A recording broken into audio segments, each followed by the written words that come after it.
Lundi 5 février, bonsoir et bienvenue dans le 7-8 sur TV78. Voici les titres de l'actualité.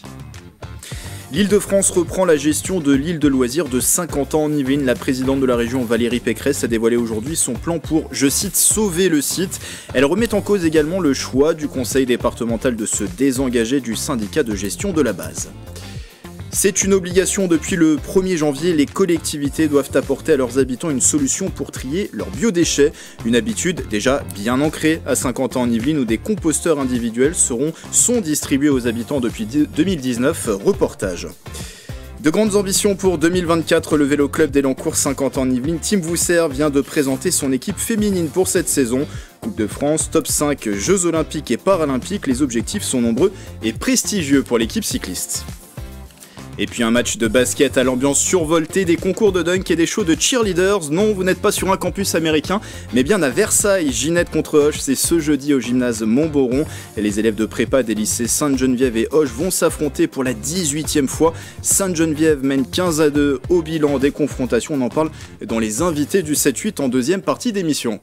Et je suis accompagné de Mickaël Elmidoro pour cette édition. Bonsoir Mickaël. Bonsoir. Vous allez nous parler dans un instant des résultats sports, ce qu'il faut retenir de l'actualité sportive du week-end. Quel est le programme ? On parlera notamment de la victoire de Versailles en national, ça sera du football. On parlera également football avec la Coupe Gambardella. Et on reviendra également sur la D1 de district, ça sera aussi du football. Il faudra aimer le football dans cette édition. Le football, ce sera tout à l'heure dans le 7-8. Il y aura la course à pied aussi avec le cross de la Sablière qui s'est tenu ce week-end à Viroflay. Ah bon, on va faire avec vous le point sur les informations du jour dans les Yvelines.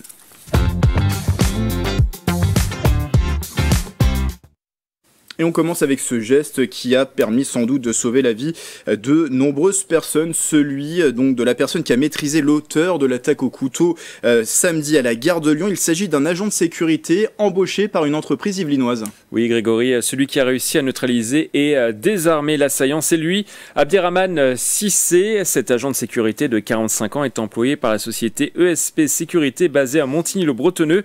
Expert en sport de combat et vigile depuis 20 ans, il fait partie des task force mobilisés dans les grandes gares du pays. L'agent de sécurité est aujourd'hui rentré chez lui après un court passage à l'hôpital. Suite à cette attaque, 3 personnes ont été blessées, dont une gravement. L'assaillant, quant à lui, a été interpellé puis placé en garde à vue ce dimanche. J'en parlais dans les titres. Après plusieurs mois d'incertitude, on en sait plus sur la gestion de l'île de loisirs de Saint-Quentin en Yvelines. C'est exact, Grégory. Valérie Pécresse, la présidente de la région Île-de-France, a annoncé auprès de nos confrères du Parisien en reprendre la gestion. Au total, 4 millions d'euros sont investis chaque année par la région pour assurer le fonctionnement de l'île des loisirs. Pour rappel, jusqu'en décembre 2023, la région Île-de-France était simplement chargée des investissements de la base, tandis que le département et l'agglomération de Saint-Quentin-en-Yvelines se partageaient les frais de fonctionnement. Les 2 collectivités se sont retirées du syndicat de gestion de la base. Dans l'interview accordée aux Parisiens, la présidente de la région n'a pas hésité à pointer du doigt le département. Et donc, je cite Valérie Pécresse, voilà, en arrêtant de financer l'île, le département a tourné le dos à la vocation sociale supposée être la sienne. Quand on joue en équipe, on est solidaire et on ne marque pas contre son camp. L'équipe de direction a été incapable de gérer correctement cette île, alors que la région, elle, a investi plus de 6 millions d'euros depuis 2016. Voici les mots rapportés par le Parisien de Valérie Pécresse. Et du côté du département des Yvelines, selon nos informations, aucune réaction à chaud ne sera faite par rapport à la mise en cause de la présidente du conseil régional d'Île-de-France. L'entourage de Pierre Bédier nous fait savoir que la position du département est totalement assumée. Il précise que l'institution départementale est favorable au maintien de l'activité de l'île de loisirs de Saint-Quentin-en-Yvelines. Alors justement, toujours concernant Valérie Pécresse, ce lundi matin, le maire de Guyancourt, François Morton, tenait une conférence de presse pour alerter sur les mesures anti-ghetto voulu par la présidente de région. Tout à fait Grégory. Pour rappel, en mars 2022, la région Île-de-France a lancé la révision de son schéma directeur environnemental pour décider de l'aménagement du territoire d'ici à 2040. En septembre 2023, la présidente de la région, Valérie Pécresse, décidait d'y inclure une clause anti-ghetto visant à freiner la production de logements sociaux dans les communes en comptant au moins 30%. L'objectif est, selon elle, de freiner, je cite, le communautarisme et l'islamisme. Une aberration pour François Morton, dont la commune directement concernée compte 50% de logements sociaux. On écoute sa réaction au micro de Julien Leroy. L'application de cette clause anti-ghetto aurait comme effet immédiat une baisse de production de logements sociaux de 21%. Et donc elle nous interdirait à terme de continuer à construire du logement social, là où 70% des franciliens y sont éligibles. Qu'on nous fasse confiance, nous connaissons nos villes, nous savons effectivement comment les peupler, comment apporter le service public qui va avec, malgré les baisses drastiques de dotation. Moi je crois qu'il ne faut pas avoir peur, voilà, il faut permettre à chacun de pouvoir se loger dignement. On termine avec une information sportive. 5 mois avant le début des Jeux Olympiques, le stadium de BMX Race, on le rappelle situé juste à côté du Vélodrome National de Saint-Quentin en Yvelines, va être remodelé. L'objectif, à respecter l'équité avec les futures nations et ne pas avantager la nation hôte lors des épreuves. Car vous le savez, l'équipe de France utilise quotidiennement cette piste. Alors pendant 4 semaines, les équipes de la Solidéo, la société de livraison des ouvrages olympiques, vont réaménager la piste spécialement pour les Jeux. Sa longueur restera la même, mais 2 tribunes temporaires seront aménagées pour accueillir jusqu'à 3000 spectateurs. Les tests opérationnels sont prévus du 5 au 7 avril 2024. Merci Mickaël, et comme d'habitude, si vous aussi près de chez vous, vous êtes témoin d'une actualité qui vous fait réagir dans les Yvelines, n'hésitez pas à nous la partager sur les réseaux sociaux en utilisant le hashtag 78news.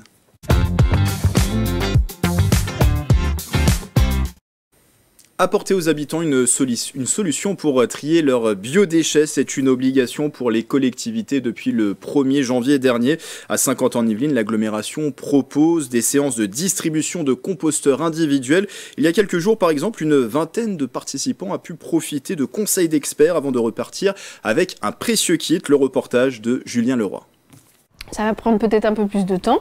Mais il n'y a pas que les bactéries aussi qui viennent décomposer. Valoriser ses restes alimentaires, un geste pour la planète. Accompagnée durant 1 heure par Noémie, conseillère prévention déchets, une vingtaine d'habitants ont appris les bonnes pratiques avant de récupérer leur composteur individuel. Depuis 2019, l'agglomération de Saint-Quentin-en-Yvelines les remet dans le cadre du plan compostage. Il vise à proposer une solution de tri à la source pour les biodéchets à chaque foyer, une obligation pour les collectivités territoriales depuis le 1er janvier 2024. On a toujours tendance à dire aujourd'hui que finalement le déchet qu'on ne produit pas, c'est le meilleur déchet. Le plan compostage, c'est un des meilleurs exemples. C'est-à-dire qu'on va détourner ce flux de biodéchets putrescibles et compostables avant même que ça devienne un déchet, puisqu'on va l'orienter vers le bac à compost. C'est important pour l'environnement d'abord, parce qu'il y a moins à collecter. Ensuite, ça veut dire qu'on va moins incinérer, puisque nous aujourd'hui nos déchets sont incinérés au centre de traitement du SIDOMP. Des questions qui intéressent les habitants. Depuis ce début d'année, l'agglomération est passée de 1 à 2 distributions par semaine. Épluchures de légumes, coquilles d'œufs ou marcs de café. Chaque Français génère 83 kg de biodéchets par an. Un enjeu important car cela représente environ un tiers de nos déchets non triés. Généralement, les appréhensions qu'on va avoir, c'est tout d'abord les rongeurs, le fait d'attirer les rongeurs, mais comme on dit généralement, les rongeurs sont déjà là avant que le composteur arrive. Et sinon, ce qui revient très généralement, ce sont tout ce qui est autour des agrumes et des oignons, ce mythe qui dit, c'est quelque chose qui perdure sur le fait qu'on ne peut pas composter cette matière organique, alors que si, il n'y a aucun souci. Ça m'a confirmé pas mal d'informations que j'avais déjà, et ça me permet surtout de me dire on a derrière nous une équipe qui a l'habitude de recevoir toutes les questions possibles auxquelles nous on sera confrontés, et donc oui, j'ai confiance. Intéressant de voir qu'il y a du monde aussi qui s'intéresse à ce sujet, et que tous ensemble on va certainement réussir à réduire la collecte des déchets. Comptez 25 € pour un composteur 300 litres et 30 € pour un 570 litres. Pour en profiter, il faut habiter en pavillon et posséder une carte déchets. Depuis 2019, plus de 4000 composteurs individuels ont été distribués à Saint-Quentin-en-Yvelines. L'objectif serait d'équiper 12 000 logements, soit 20% des foyers à l'horizon 2030. Pour le collectif, l'agglomération compte une trentaine de points de compostage partagés. On ouvre la page des actualités sportives dans le 7-8.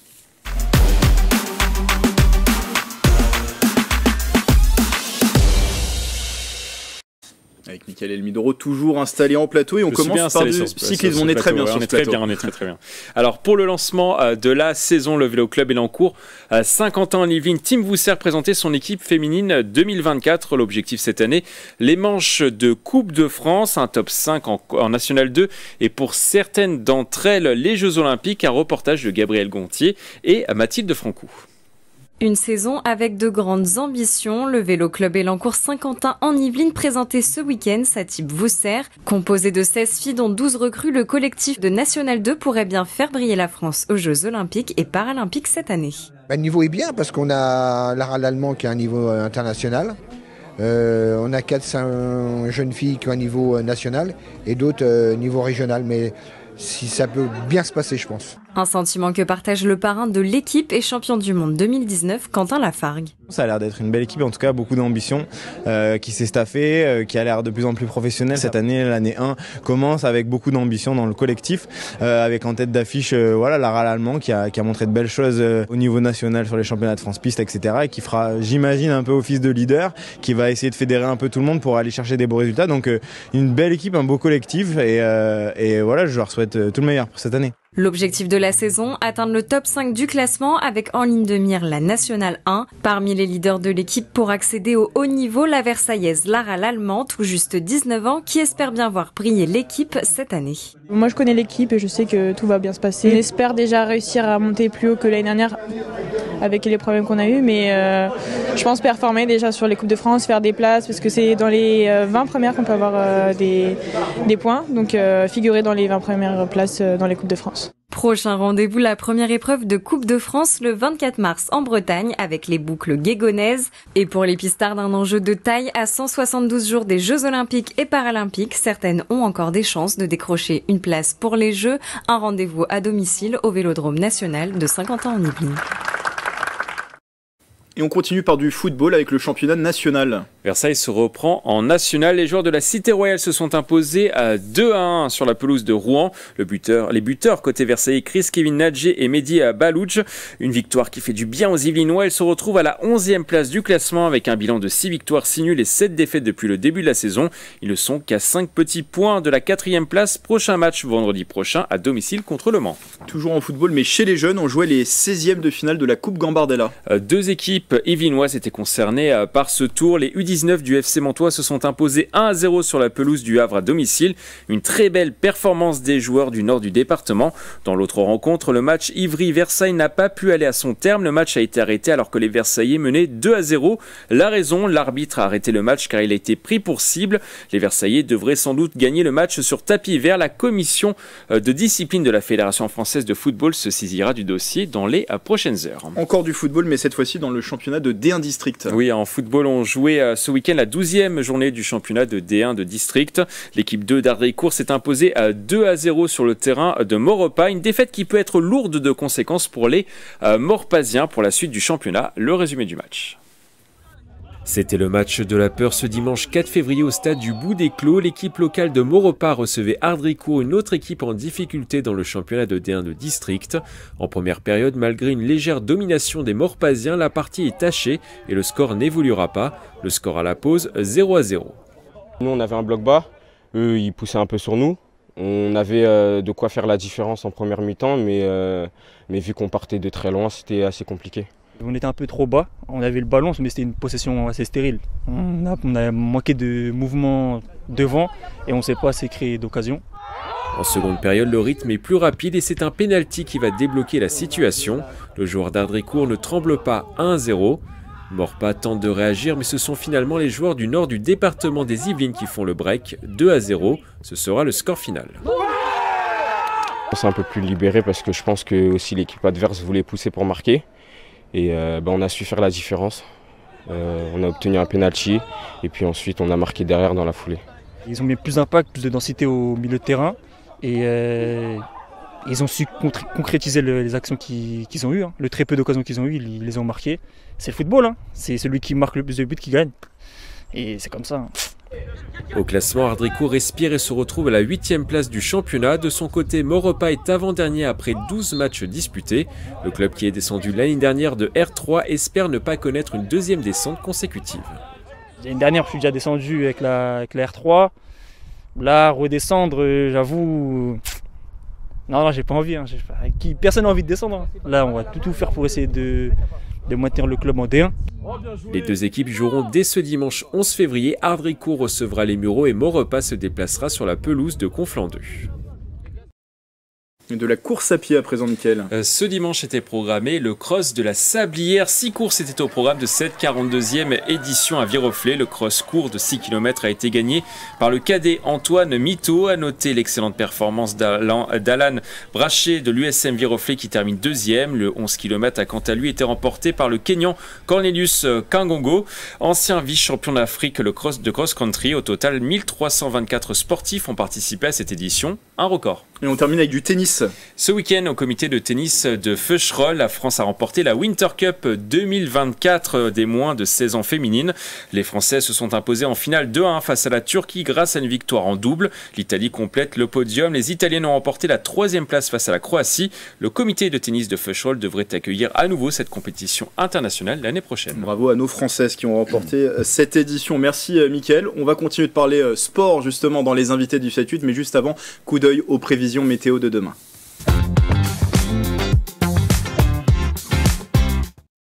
Des conditions similaires à aujourd'hui. Demain matin, le ciel sera couvert dans les Yvelines. Il fera 9 degrés dans le nord du département, 8 degrés sur le reste du territoire. Pas ou peu d'évolution dans l'après-midi où ce sera toujours nuageux. Le thermomètre grimpe légèrement, comptez en moyenne de 11 à 12 degrés dans les Yvelines. Et ce mardi 6 février, nous fêterons les Gastons. Tout de suite, les invités du 7-8.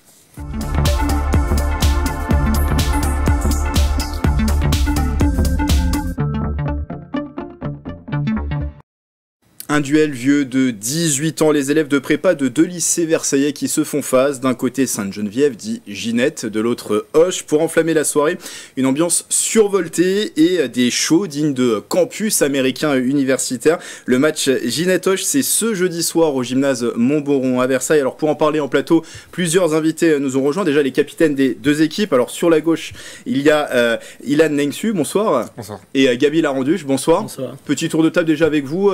Comment vous vous sentez à quelques jours de ce match, Ilan? Bien, forcément stressé parce que bon, y a l'événement qui a de l'ampleur et qu'il arrive à grands pas. Mais bon, au-delà de ça, on a tous très hâte, que ce soit pour les élèves ou pour les joueurs. Les cheerleaders aussi s'entraînent depuis longtemps et ont hâte de faire l'événement, donc plus d'impatience que de l'appréhension. Ilan, capitaine de Hoche, Gabi, capitaine de Ginette. Et alors, côté Ginette, comment on se sent à quelques jours du match? On se sent assez bien. Côté Ginette, on se sent bien dans notre basket. On s'est entraîné dur depuis le début de l'année, donc on se sent prêt à attaquer le match de jeudi. Alors l'homme qui est derrière cette organisation, ce match Ginette-Hoche, c'est vous, François Lamont, bonsoir. Bonsoir. Et donc organisateur de ce match qui, donc on le dit, un 18e édition pour cet événement. Vous vous sentez comment vous aussi avant d'aborder cette 18e édition? Je me sens un peu tendu. Parce qu'organiser c'est pas toujours simple, donc une forme de tension qui... ces dernières semaines qui monte. Donc j'attends que l'événement arrive rapidement parce que... voilà. Mais c'est positif, tous les signaux sont au vert. Vous allez réussir à dormir quand même. Oui, mais je me lève très tôt en ce moment. Mais non, tout se passe très bien. Belle organisation. Alors pour se faire justement une idée de ce qu'est Ginette-Hoche, une idée de l'ambiance sur place, je vous propose qu'on regarde cet extrait. C'était l'édition de l'année dernière.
On l'a compris, Ginette-Hoche, c'est plus qu'un match de basket, c'est aussi toute une ambiance autour. Ça vous fait quoi de jouer devant 1000 personnes? On précise que c'est pas votre première, vous avez participé à l'édition de l'année dernière qui avait été remportée par Ginette. Ça vous fait quoi de jouer devant un public aussi survolté, Ilan? C'est toujours très particulier. Moi, vu que je redouble, il y a 2 ans déjà, je l'avais fait. Et même l'année dernière, en l'ayant déjà fait l'année avant, du coup. Ça m'a fait le même choc en entrant sur le terrain, en voyant tout le public autour de moi. Donc forcément, c'est très particulier. Et quand on joue, particulièrement, ça se ressent. Mais au-delà de ça, quand on prend un peu de recul sur la chose, on se dit que c'est vraiment une expérience particulière et qu'on est heureux de la vivre au moins une fois dans sa vie, a fortiori 2. Gabi, il y a aussi un peu de chambrage, c'est de bonne guerre aussi autour de ce rendez-vous. Il n'y a pas trop de stress à jouer devant un public qui parfois peut vous faire des petites blagues Non, ça va. En vrai, la pression, non, ça va. Bon, ça reste gentil quand même. Oui, c'est ça reste gentil. On sait que des 2 côtés, ça chambre. Et dans tous les cas, ça nous pousse à être un peu meilleur, cette pression que peut mettre Hoche. Alors c'est un match pas comme les autres, on l'a dit, François, qui attire aussi les regards. Il y a l'ex-basketteur Fred Weiss, médaillé d'argent en JO avec la France en 2000, qui accompagne l'événement depuis plusieurs années. Les caméras de la presse nationale aussi se pressent justement sur cet événement. On a l'impression que c'est un événement qui gagne chaque année en popularité. Vous avez aussi ce ressenti? Oui, il y a eu un emballement depuis quelques années. C'est devenu couru de partout, parce que ça répond peut-être à des aspirations, à des besoins, de s'amuser, de voir que des jeunes peuvent faire une soirée réussie et montée par eux, parce qu'il y a une organisation des étudiants énorme, qu'il faut féliciter. Et puis ça répond à du sens, se retrouver, partager des diversités, pas que du sport, une belle fête. Voilà, surtout avec des étudiants qui travaillent énormément, il faut le dire. Ils sont dans une année, dans des années de prépa qui peuvent être stressantes justement, ça permet d'apporter une petite touche de gaieté dans ce quotidien. Exactement, et vivre un soir avant les concours, c'est super important, je crois. Voilà, ça a été monté comme ça, puis on n'a pas tout contrôlé, maîtrisé, et je pense qu'on est à maturité dans l'événement, je crois. Mickaël ? Parce que je le précise, ils travaillent tout pendant l'événement. Ils font pas que l'événement pendant l'année, ils travaillent très dur à côté de l'événement. Vous confirmez Il le confirme. Alors côté sportif, Ginette domine largement le bilan des confrontations, 15-2. La dernière victoire de Hoche, Ilan, ça remonte à 2022. J'imagine que vous avez à cœur d'essayer d'enrayer la machine Ginette cette année. Forcément. Ça ferait plaisir de gagner, d'autant que on est poussé non seulement par notre envie personnelle, mais aussi par tout le public de Hoche qui est derrière nous et qui vient pour nous voir gagner au final. Donc oui, très hâte de jouer le match et de montrer que ça doit être 15-2 pour l'instant, ça peut monter à 15-3 très facilement, voire plus. Pas trop d'excès de confiance du côté de Ginette. Non, comment vous l'abordez ce match? Bon, on sait ce qu'on a à faire, on va aller pousser jusqu'au 16-2. On a tous les ultras qui poussent derrière nous et qui nous encouragent vraiment dur, et donc on va essayer d'aller chercher cette victoire. Comment ça se prépare justement une telle rencontre? Est-ce que vous êtes satisfait aussi de vos coéquipiers cette année de l'équipe? Oui, cette année on a eu quelques victoires donc en sport universitaire. Ça nous a mis en confiance, ça nous a mis en jambes. Et là, vraiment on se sent bien. On a trouvé une vraie alchimie de groupe. On arrive à bien tout jouer ensemble et tout. Donc on se sent bien pour le match. Et du côté de Hoche? Pareil, je pense qu'insister sur l'alchimie de groupe c'est important, comme Gabi en parlait. Parce que c'est un événement qui, justement parce qu'il est rare, forge vraiment, et c'est pas quelque chose qu'on vit souvent. Donc quand on le vit en groupe de 10-15 personnes, ça crée des liens très forts. Et je pense que la préparation, c'est aussi beaucoup de ça, beaucoup créer une confiance et une habitude de jeu. Et la préparation psychologique à l'ampleur de l'événement et à ce qu'on vit sur le terrain. Alors on l'a dit, Ginette Hoche, c'est pas qu'un match de basket, c'est toute une ambiance, tout un show. Les années précédentes, François, il y a eu des performances musicales, des shows de cheerleaders, des concours de dunk, démonstrations de danse, de freestyle foot, plein de choses au programme. C'est quoi justement le programme de cette année? Qu'est-ce qui est prévu pour ce Ginette Hoche? C'est autre chose, c'est toujours différent, il faut toujours changer. On ne s'habitue jamais à ce qu'on avait. Ça a évolué, cette année il y aura plus de chants, je crois. Voilà, je ne veux pas trop en dire, mais il y aura plus de chants. Une touche de surprise. Toujours. Quelques invités originaux, quelques nouveautés. Après, foncièrement, ça ressemblera. Mais il suffit de quelques petites choses pour que le cocktail ne soit pas le même.